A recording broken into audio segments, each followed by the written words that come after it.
Posko pengungsi di Terminal Induk Kilometer 6 Banjarmasin kini sepi. Setelah 14 hari fasilitas publik ini dijejali warga korban banjir, maka sejak Jumat siang kondisinya sudah tidak ada lagi.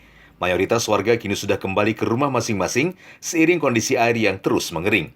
Hanya ada beberapa warga yang masih mengisi ruang kios tempat mereka mengungsi selama ini.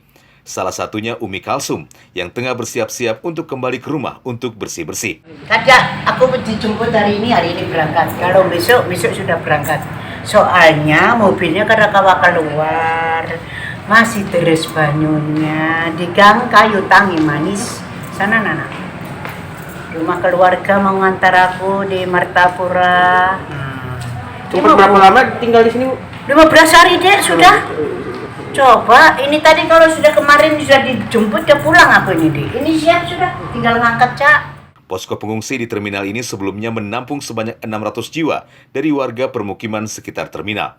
Namun sejak kondisi banjir mengering, hanya ada 125 jiwa dari 33 kepala keluarga yang masih bertahan. Berhubung sudah normal, sudah bisa mereka beraktivitas kembali ke rumah masing-masing. Ada yang kerja, isinya macam-macam lah, anak sekolah hari ini. Jadi mereka sudah kembali ke rumah masing-masing lah. Sempat berapa lama sih Pak ini Pak dijadikan pengungsi nih Pak? Hari ini sampai 15 hari, 15 sampai besok. Sampai besok 15 hari.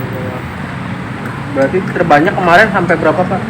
Terbanyak sekitar 600 jiwa. Meski ada yang bertahan, namun pemerintah Kota Banjarmasin akan mulai menutup lokasi ini pada Sabtu besok hari. Dari Banjarmasin, Satya Naka, Kalsel 1net.